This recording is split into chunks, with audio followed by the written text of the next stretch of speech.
I'm seeing a lot of these, a lot of the sub-projects of mannequin in films and in X-Men comics. They're taking bits out of it. Basically. Can you know about like current? Yeah, there's just a new X-Men comic come out called The Tomorrow People. The Tomorrow People is Tomorrow People was, of course, a psychic TV program back in the 1970s. Right, I didn't know that. Yeah, they called the Tomorrow People, and they weren't kind of psychic people. Right. And there was a science fiction. Right. Called that very name, The Tomorrow People. Right. Because basically, The Tomorrow People was the name of the project at the CRC1 base underneath Westminster. It was the remote viewing project. Yeah. It was called The Tomorrow People. And they had special psychic ability. Well, continue. But yeah, the remote viewing and remote influencing. That's an example of television, children's television being used to actually in the form of current secret projects. There's no other way you can find that. Well, basically, you've. I don't know whether it's part of a public education program to get people slowly desensitised to it, or possibly it's just an inside joke by the NSA. You know, they're saying, oh, you know, we're putting it right in your face what's going on. You're too dumb, you can't even notice. Yeah, I think it's more likely. I'd probably go with the latter. Yeah. But I mean, these NSA guys that have helped me. Basically, I signed a contract with one of them, an NSA non-disclosure agreement. I can show you a copy of it at some point. But on Section 5, it says any classified information that you're given, if you create any films or books, comics from it, you have to give a percentage to the National Security Agency. Oh, so they'll let you talk about it, provided they get a hand. So it's not like the Official Secrets Act then? It's like an American version of the Official Secrecies Act, yeah, basically. You do talk about being under royalty? Yeah, basically, yeah. You know, like I said, they're putting out a lot of these real black projects in films, and, you know, it's... on the basis nobody really believes it, and it's just a film. I've seen certain things over the years which I don't feel comfortable talking about now. Right. But I do know 100% they've got this biowarfare weapon. So if you had a suitcase or something, you open it up, it would blow up in your face or something like that? I don't know how it works exactly, but I know it could possibly just be an airborne thing come out. But I don't know 100%, but I know what it does. I know the effects. I've seen the effects of it in a biowarfare test. Permanent? Is it a permanent thing? Permanent, yeah. It affects the brain? Affects the brain. There's a nerve gas of some kind? I don't know exactly what it is, but I know I've seen the effects of it in a biowarfare test in Project Mannequin. Is that on a film or real people? No, I've seen real people, a biowarfare test. And those people are... Those people, they were possibly homeless people. They were locked in a room, in a sealed room. I get really twitchy talking about it. Can you identify any other kind of experiments like that, whether you use people like that? I saw, over the years, this was basically, I went through 4 military abductions last year. Last year? Last year, that's the year 2006. 2006. Military abduction or in my lab? Yeah, my lab. Right. Can you describe what happened in those? 4 different ones.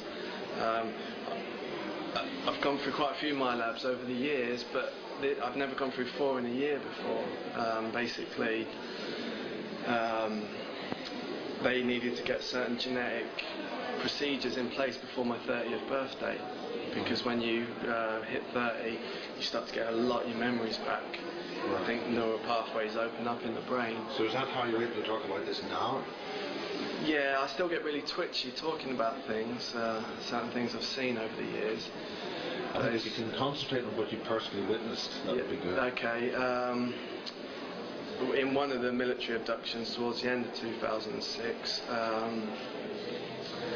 what's actually happened, how I know some of the bases I was at. One of them I was at the Monsoon 1 facility. Which one? Monsoon 1, below RAF Lacanheath, it's about 9 miles of London. I was there in a place called the Proteus Labs. That's the Proteus Labs. That's what they called it. It's called Monsoon 1. Monsoon 1. Underneath RAF Lacanheath, yeah.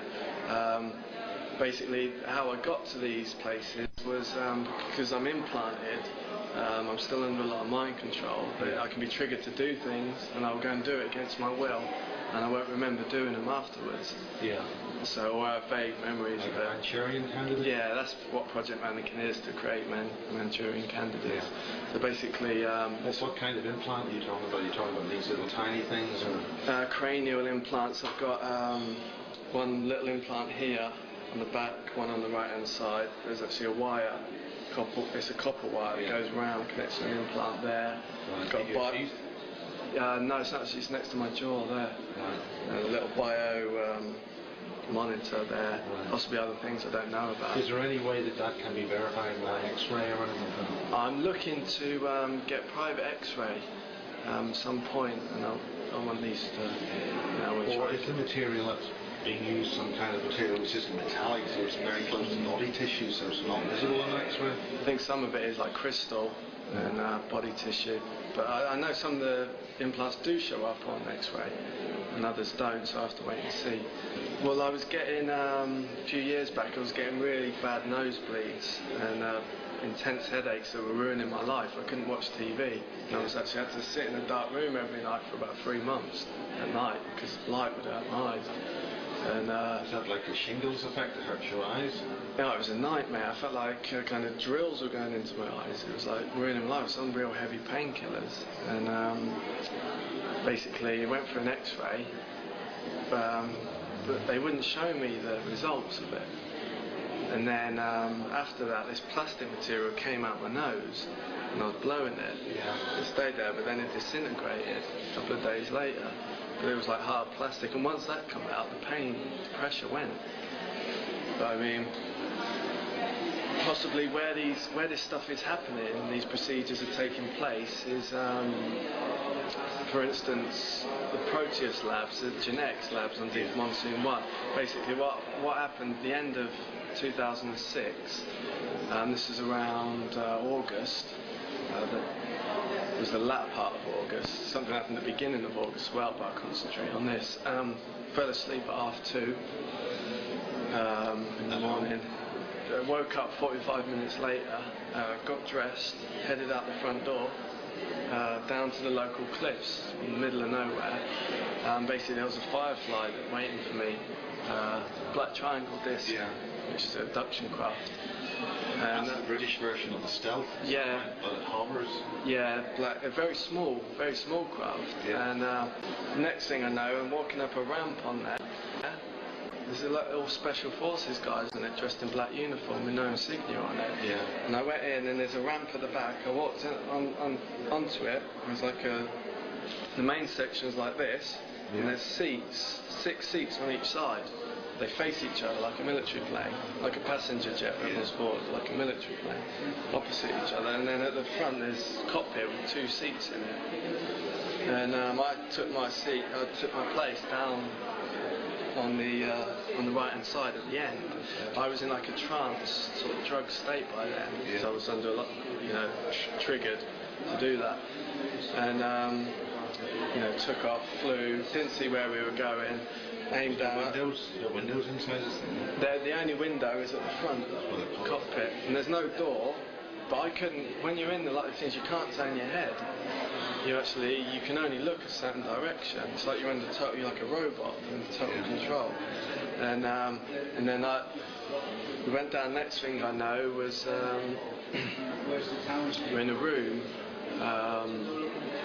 large room. There was a cage on the left-hand corner, and I could see the side of the bars, but I couldn't look to see what was in the cage. And then there was basically there was a door there and a door there.